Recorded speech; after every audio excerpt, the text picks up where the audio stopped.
بسم اللہ الرحمن الرحیم۔ السلام علیکم دوستو، کیا کبھی ایسا ہوا ہے کہ آپ سونے کے لیے لیٹے ہو اور کسی چیز کے بارے میں خواب دیکھا اور اٹھنے کے بعد وہ چیز حقیقت میں بالکل ویسے ہی ہو گئی؟ اسے سائنس کی زبان میں پری کاگنیشن کہا جاتا ہے، یعنی مستقبل کا ایسا علم جو حواس خمسہ کے بجائے کہیں اور سے حاصل ہو۔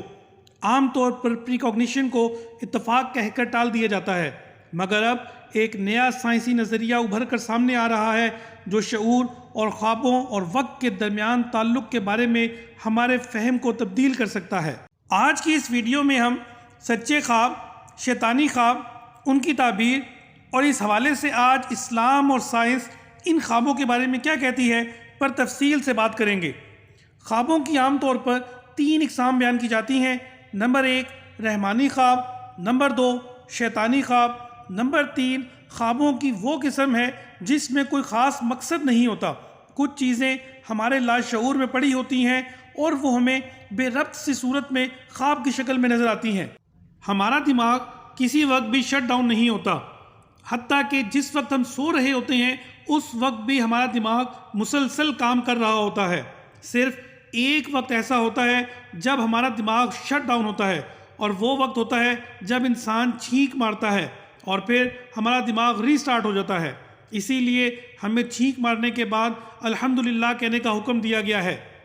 نیند کے دوران مختلف سٹیجز یعنی مختلف مراحل ہوتے ہیں، مثلا ہلکی نیند بھی ہوتی ہے، گہری نیند بھی ہوتی ہے۔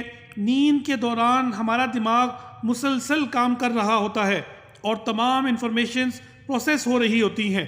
ہمیں خواب میں نظر آنے والی صرف وہ چیزیں یاد رہتی ہیں جب ہمارا سلیپ سائیکل ڈسٹرب ہوتا ہے۔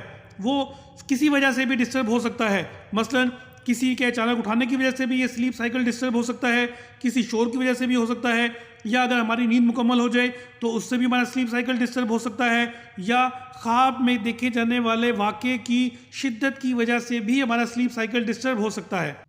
اگر ہم اسلامی نقطہ نظر سے دیکھیں تو خواب اور ان کی تعبیر کا علم ہمیں قرآن پاک میں سورہ یوسف میں تفصیل سے ملتا ہے۔ حضرت یوسف علیہ السلام کو اللہ پاک نے خوابوں کی تعبیر کے علم سے نوازا تھا۔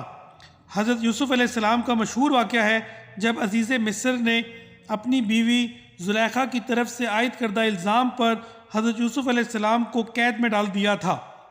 یوسف علیہ السلام کے ساتھ انہی دنوں میں 2 غلام بھی بادشاہ کے جیل میں داخل ہوئے، جن میں سے ایک ساقی اور دوسرا روٹیاں پکانے والا باورچی تھا۔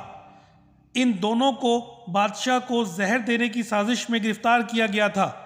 ان دونوں قیدیوں کے بارے میں اللہ پاک نے قرآن پاک میں سورہ یوسف میں آیت نمبر 36 میں کچھ ارشاد فرمایا۔ حضرت یوسف علیہ السلام کے ساتھ ہی 2 اور نوجوان بھی جیل خانے میں داخل ہوئے۔ ان میں سے ایک نے کہا، میں نے خواب میں اپنے آپ کو شراب نچوڑتے دیکھا، اور دوسرے نے کہا، میں نے اپنے آپ کو دیکھا کہ میں اپنے سر پر روٹی اٹھائے ہوئے ہوں جس سے پرندے کھا رہے ہیں۔ ہمیں آپ اس کی تعبیر بتائیے، ہم آپ کو نیکوکاروں سے دیکھتے ہیں۔ حضرت یوسف علیہ السلام ایمان کی دعوت و تبلیغ کے بعد ان 2 قیدیوں کے خوابوں کی تعبیر بتاتے ہیں جسے اللہ پاک نے سورہ یوسف آیت نمبر 41 میں ارشاد فرمایا ہے، یعنی ایک تم میں سے بدستور شراب پلایا کرے گا اور دوسرا مجرم قرار پا کر سولی دیا جائے گا، اور اس کے سر کو پرندے نوچ نوچ کر کھائیں گے، اور جس بارے میں تم پوچھتے تھے وہ اسی طرح مقدر ہو چکا۔ چنانچہ ایسا ہی ہوا۔ پھر بادشاہ مصر نے، جس کا نام ریان تھا، ایک خواب دیکھا کہ 7 موٹی گائیں ہیں اور 7 دبلی گائیں ہیں۔ وہ دبلی گائیں موٹی گایوں کو نگل گئیں، اور 7 سرسبز شاداب بالیں ہیں اور 7 خشک بالیں ہیں، پھر خشک بالیوں نے سبز کو کھا لیا۔ بادشاہ یہ خواب دیکھ کر بہت پریشان ہوا اور مصر کے دانشمندوں سے اس خواب کی تعبیر دریافت کی، لیکن دانشمندوں کی سمجھ میں کوئی تعبیر نہ آئی۔ پھر ساقی کو حضرت یوسف علیہ السلام یاد آئے۔ جب ساقی حضرت یوسف علیہ السلام کے پاس پہنچا تو کہا، اے یوسف، آپ بہت بڑے سچے ہیں، آپ ہمیں اس خواب کی تعبیر بتائیے۔ حضرت یوسف علیہ السلام نے اسی وقت خواب کی تعبیر بتا دی جسے اللہ پاک نے سورہ یوسف آیت نمبر 47-48 میں بیان فرمایا۔ حضرت یوسف علیہ السلام نے خواب کی تعبیر یہ بتائی کہ 7 موٹی گائیں اور 7 ہری بالیں 7 سال ہیں جن میں مسلسل خوشحالی رہے گی اور کھیتوں میں خوب پیداوار ہوگی، اور 7 دبلی گائیں اور سوکھی بالیں وہ 7 سال ہیں جن میں قحط ہوگا، جس میں سارا پچھلا ذخیرہ ختم ہو جائے گا، اور پھر 1 سال ایسا ہوگا جس میں خوب بارش ہوگی اور لوگ خوب رس نچوڑیں گے۔ اور ایسا ہی ہوا۔ انسانی تہذیب کے آغاز سے ہی یہ تصور ہمارے معاشرے کا حصہ رہا ہے کہ خواب مستقبل کی پیش گوئی کر سکتے ہیں۔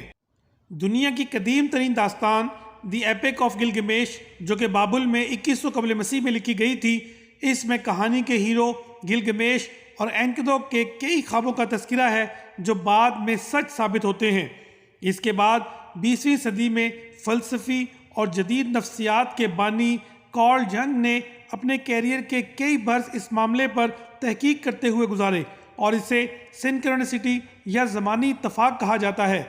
ینگ نے سنکرونسٹی پر کام اپنے گھر پر پروفیسر البرٹ آئنسٹائن کے ساتھ کھانا کھاتے ہوئے شروع کیا تھا، جن کا نظریہ اضافت یعنی تھیوری آف ریلیٹیوٹی انہیں خواب میں آیا تھا، جس کے بعد البرٹ آئنسٹائن نے اس معاملے پر سوچنا شروع کیا اور آخر کار تھیوری آف ریلیٹیوٹی یعنی نظریہ اضافت تیار کرنے میں کامیاب ہو گئے تھے۔ پری کاگنیشن پر اب بھی دنیا بھر میں کئی سائنسدان تحقیق کر رہے ہیں۔ امریکی ریاست کیلیفورنیا کی سیبروک یونیورسٹی میں نفسیات کے پروفیسر ڈاکٹر اسٹینلے کرپنر 60 کی دہائی سے اس معاملے پر تحقیق کر رہے ہیں، اور آج کوانٹم فزکس ہمیں یہ بتا رہی ہے کہ کائنات اس سے کہیں زیادہ عجیب و غریب ہے جتنی کہ ہمیں پہلے لگتی تھی۔ کوانٹم انٹینگلمنٹ جیسی دریافتیں جس میں ایک دوسرے سے دور موجود 2 چیزیں ایک ہی وقت میں رد عمل دیتی ہیں، بلکہ کوانٹم انٹینگلمنٹ کی جدید ریسرچ پر 2022 میں فزکس کے میدان میں 3 سائنسدانوں کو نوبل پرائز سے نوازا گیا ہے، جن میں ایلن ایسپیکٹ، جان کلازر اور اینٹن زیلنگر شامل ہیں۔ اور اسی طرح ریٹرو کازیلٹی، جس میں کازز اور ایفیکٹس کے کردار ریورس ہو جاتے ہیں۔ ڈاکٹر جولیا ماسمرچ کہتی ہیں کہ کوانٹم ریٹرو کازیلٹی کا تصور یہ ہے کہ مستقبل کے واقعات حال میں ہونے والے واقعات کی وجہ بن سکتے ہیں۔ اس طرح یہ ایک طرح کا لوپ یا چکر بنا لیتے ہیں، اور اب فزکس میں ایسے کئی لوگ ہیں جو ٹائم، کازز اور ایفیکٹس کے چکروں پر تحقیق کر رہے ہیں۔ ڈاکٹر اسٹینلے کرپنر کہتے ہیں کہ وقت کو بہت غلط انداز میں سمجھا گیا ہے۔ فرضی طور پر یہ بات درست ہے کہ آپ خواب یا شعور کی دیگر حالتوں کے دوران وقت میں آگے یا پیچھے سفر طے کر سکتے ہیں۔ وقت ایک بہت ہی پیچیدہ چیز ہے، اور ضروری نہیں کہ پوری کہکشاں میں ہر جگہ ایک ہی وقت ہو۔ یہ بھی ہو سکتا ہے کہ یہ کسی ایک فرد کے لیے بھی یکساں نہ ہو۔ خواب کے دوران وقت ہماری شعوری حالتوں سے بہت مختلف ہو سکتا ہے۔ خواب کے دوران ہم شعور کی ایک ایسی حالت میں پہنچ جاتے ہیں جہاں وقت ایک بالکل مختلف انداز سے گزر رہا ہوتا ہے۔ لیکن خوابوں کے متعلق ابھی بھی بہت سارے سوالات ایسے ہیں جن کا جواب ہم نہیں جانتے۔ امید ہے کہ مستقبل میں ان کے جوابات ہمیں مل جائیں گے۔